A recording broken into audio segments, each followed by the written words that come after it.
ये बदकिस्मती की बात है कि पिछले 7 साल से वहाँ पे कोई इलेक्टेड गवर्नमेंट नहीं है। पिछले 10 साल से कोई असेंबली के इलेक्शन नहीं हुए। हम एक ब्यूरोक्रेट्स की मर्सी पे हैं, उनके रहम व करम पे हैं। वहाँ करप्शन अपने अरूज पे है, वहाँ दफ्तरी तवालत अपने अरूज पे है, बेरोजगारी अपने अरूज पे है, महंगाई अपने अरूज पे है। पंजाब के स्पेशल पैकेज मैं आपका मशकूर हूँ कि आपने मुझे यहाँ पे बोलने का मौका दिया। मैं सारे हाउस के नोट्स में लाना चाहता हूँ कि इस यूनियन बजट के साथ आज जम्मू कश्मीर के बजट पे भी बहस हो रही है। इसलिए मेहरबानी करके जम्मू कश्मीर का कोई आदमी इससे पहले नहीं बोला। हम 2-3 एमपी हैं, एक मंत्री हैं, एक जेल में हैं, तो इसलिए हमें टाइम मिलना चाहिए अपनी बात कहने की। जहाँ पे कोई असेंबली नहीं है, कुछ भी नहीं है। पिछले हमें तवक्का थी, हमें ऑनरेबल जो यूनियन फाइनेंस मिनिस्टर हैं उनका बहुत एहतराम है, वो सीनियर लीडर भी हैं और पिछले कई सालों से ये महकमा भी देख रही हैं। लेकिन कितना बेहतर होता कि वो जम्मू कश्मीर के लोगों के साथ भी बात करती, वहाँ के एमपीज़ के साथ बात करती, वहाँ के ट्रेडर्स के साथ बात करती और फिर ये बजट यहाँ पे आता। इसकी वहाँ पे कोई भी एक्सरसाइज नहीं की गई है और जो भी एक्सरसाइज की गई है वो ब्यूरोक्रेट्स की लेवल पे की गई है। ये बदकिस्मती की बात है कि पिछले 7 साल से वहाँ पे कोई इलेक्टेड गवर्नमेंट नहीं है। पिछले 10 साल से कोई असेंबली के इलेक्शन नहीं हुए हैं। हम एक ब्यूरोक्रेट्स की मर्सी पे हैं, उनके रहम व करम पे हैं। वहाँ करप्शन अपने अरूज पे है, वहाँ दफ्तरी तवालत अपने अरूज पे है, बेरोज़गारी अपने अरूज पे है, महंगाई अपने अरूज पे है। तो ये कितना बेहतर होता कि इन चीज़ों को देखने के लिए इस बजट को यहाँ पेश करने से पहले जम्मू कश्मीर के लोगों को भी, अगर वहाँ के लोगों के साथ भी खुद इसका जायज़ा जो है वो ऑनरेबल फाइनेंस मिनिस्टर लेती तो वो ज़्यादा बेहतर तरीके से इस बजट को समझ सकती। आज इस बजट के बारे में जो यहाँ पे कहा गया कि हम इतना बड़ा पैसा जम्मू कश्मीर को दे रहे हैं, वहाँ असली हकीकत ये है कि कॉन्ट्रैक्टर्स की कई हज़ार करोड़ की बिल्स जो हैं वो पिछले साल की पेंडिंग हैं, उनको अपना पैसा नहीं मिल रहा है, उन्होंने बैंक से लोन लिए हुए हैं और ये सारा पैसा जो इस वक्त कहा जा रहा है कि हम इस बजट में ये जो दिखा रहे हैं, मुझे नहीं लगता कि पुरानी लाइबिलिटीज़ जो हैं उनको भी वो कवर करेंगे। वहाँ की हालत ये है कि मुलाजमों को पेंशन नहीं मिल रही है, जीपी फंड का पैसा नहीं मिल रहा है। मैं बड़े वसूख से इस सारे हाउस की नोटिस में ये मामला लाना चाहता हूँ। जो वहाँ की असली हालत है वो यहाँ सबको पता लगनी चाहिए। हम एक बजट पे यहाँ पे उन्होंने पेश तो किया, लेकिन रियलिटी जो है वो मैं आपको ये बताना चाहता हूँ कि वहाँ मुलाजम की हालत ये है, किसान की हालत ये है, बेरोज़गार की हालत ये है। मैं आपको ये बताऊँ कि अनंतनाग डिस्ट्रिक्ट जो है वो जम्मू कश्मीर का सबसे पुराना डिस्ट्रिक्ट है और मैं वहाँ से पार्लियामेंट मेंबर हूँ, अनंतनाग रजौरी कॉन्स्टिट्यूंसी से। वहाँ पे एक मेडिकल कॉलेज तो कायम हुआ है, लेकिन वहाँ वो पिछले 6 साल से काम कर रहा है कि 7 साल से या उससे भी ज़्यादा से, लेकिन वहाँ MRI की फैसिलिटी तक नहीं है। उस इतने बड़े हिस्टोरिक टाउन में कि इस बजट में कुछ भी नहीं दिखाया गया कि वहाँ पे क्रिटिकल स्पॉट्स जो थे उन पे फ्लाईओवर बनाने की ज़रूरत थी। उसके लिए यहाँ पे इस बजट में, जम्मू कश्मीर के बजट में कुछ भी नहीं बताया गया है। उस कस्बे की उस पुराने, सबसे पुराने और मशहूर जो डिस्ट्रिक्ट है उसमें एक बाईपास बनाने की ज़रूरत थी। जो पहलगाम का टूरिस्ट स्पॉट है, जो अमरनाथ की यात्रा जाती है, वो इसी डिस्ट्रिक्ट से होके गुजरती है और इतना यात्री और इतने टूरिस्ट जब जाते हैं तो उस डिस्ट्रिक्ट में घंटों जाम रहता है। उसके लिए भी इस बजट में इतने इम्पॉर्टेंट डिस्ट्रिक्ट के लिए कुछ भी नहीं रखा गया।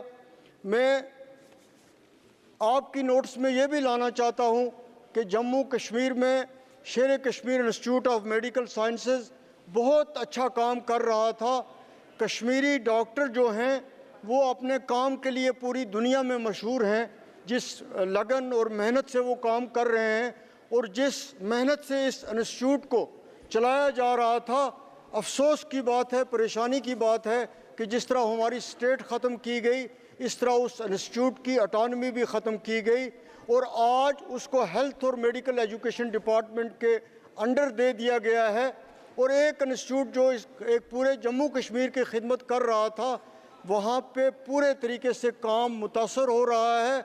हज़ारों पोस्टें वैकेंट हैं एक इतने बड़े एरिया में, जम्मू कश्मीर में, जिसको अब आप यूटी कहते हैं, लेकिन हम ये मानने के लिए लफ्ज़ यूटी तैयार नहीं, हम स्टेट की बात करेंगे। वो एक इंस्टीट्यूट जो है उसकी हालत भी ख़राब हो रही है, उसकी ऑटोनॉमी भी ऑनरेबल चेयर ख़त्म कर दी गई है। और इसके साथ साथ जम्मू में आपने एक एम्स बनाया है, आपने उसकी शुरुआत की है, उस फैसले का हम खैर मकदम करते हैं। लेकिन कश्मीर के इंस्टीट्यूट की ऑटोनॉमी ख़त्म करके वहाँ हेल्थ केयर सिस्टम को बहुत ज़्यादा नुकसान किया है। इसके साथ साथ जो हिली डिस्ट्रिक्ट्स हैं, बॉर्डर डिस्ट्रिक्ट्स हैं रजौरी और पुंछ के, वहाँ पे सर इस बजट में उन डिस्ट्रिक्ट्स के लिए कुछ भी नहीं रखा गया है।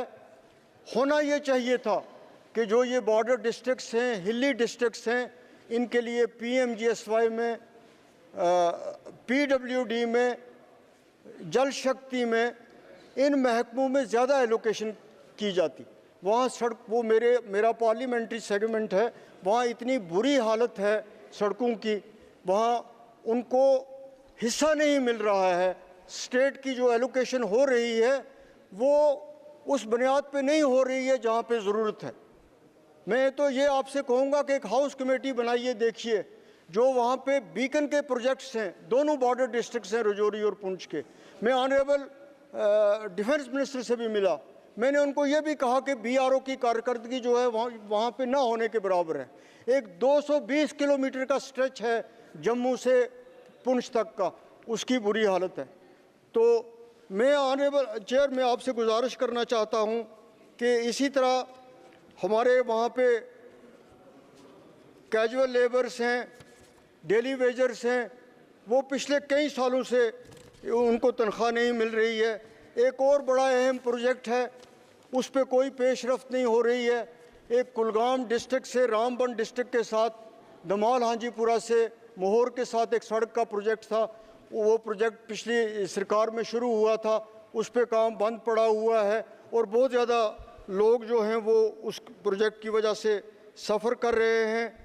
कैजुअल लेबर, डेली वेजर्स जो भी हैं, उनको कोई वेज नहीं मिल रहे हैं। इसके साथ साथ एक बात जो है, सुबह मैंने उसके लिए सप्लीमेंट्री पूछने की कोशिश भी की थी कि दिल्ली और श्रीनगर के दरमियान जो हवाई जहाज़ है वो सबसे महंगा है हिंदुस्तान में।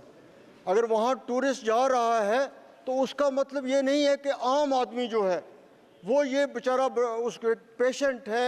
एक मैं मेंबर पार्लियामेंट हूँ, अगर मुझे इतना किराया रोज़ देना पड़ेगा, आप जो मुझे दे रहे हैं वो तो 1 महीने में 2 महीने में ख़त्म हो जाएगा।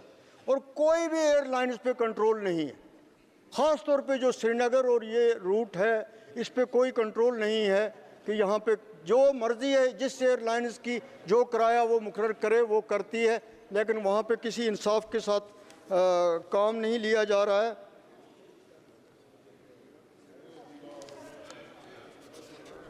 सर, पावर हमारा अपना हाइडल प्रोजेक्ट्स हैं वहाँ पे। सर 2 मिनट में ले लूँ। हाइडल प्रोजेक्ट्स हैं हमारे, वो नहीं चल रहे हैं, सरकार की नाअहली की वजह से वो नहीं चल रहे हैं। उल्टा बहुत ज़्यादा बिजली फ़ीस जो है वहाँ पे बढ़ाई गई है और बिजली की फ़ीस वसूल करने के लिए FIR लगाए जा रहे हैं। हम एक जमहूरी हिंदुस्तान का हिस्सा है। एक बिजली फ़ीस पे अगर आप किसी के ख़िलाफ़ FIR लगाओगे, उससे ज़्यादा ज़्यादती क्या हो सकती है। ट्राइबल्स के बारे में बहुत ज़्यादा कहा जाता है।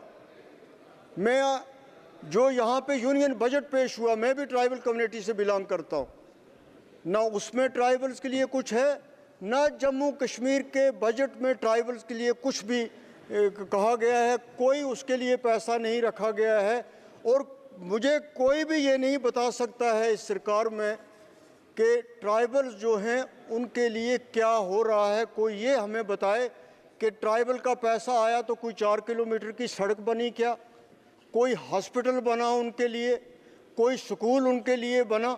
लेकिन पब्लिसिटी इतनी दी जा रही है कि दूसरे लोग सोचते हैं कि ट्राइबल्स को बहुत कुछ मिल रहा है, चाहे कंट्री की लेवल पे हो, ख़ास तौर पे स्टेट की लेवल पे। सच तो ये है सर कि जो ट्राइबल, जो गरीब जंगल की ज़मीन में रह रहा था, जिसके लिए ये कहा गया कि ट्राइबल्स को फॉरेस्ट राइट एक्ट में हकूक़ मिलेंगे, उनको वो 5 या 10 मरला या 1 या 2 कनाल ज़मीन जिस पे वो बैठते हैं उसके मलकियत के हकूक़ दिए जाएंगे।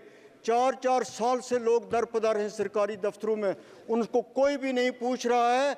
उल्टा ये हो रहा है कि जो आप रह रहा था पुराने मकान में, जिसको PMAY के तहत केस सैंक्शन हुआ, उसको आज फॉरेस्ट डिपार्टमेंट बनाने नहीं देता है।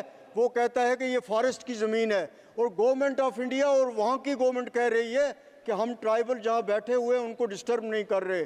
तो जो PMAY केस लेने वाला बेचारा गरीब है, उसको आज अपने मकान के लिए वहाँ पे ज़मीन नहीं मिल रही है जहाँ पे वो 20 साल से रह रहा है, और जो दावे हो रहे हैं वो उसके बिल्कुल मुख्तलिफ हैं।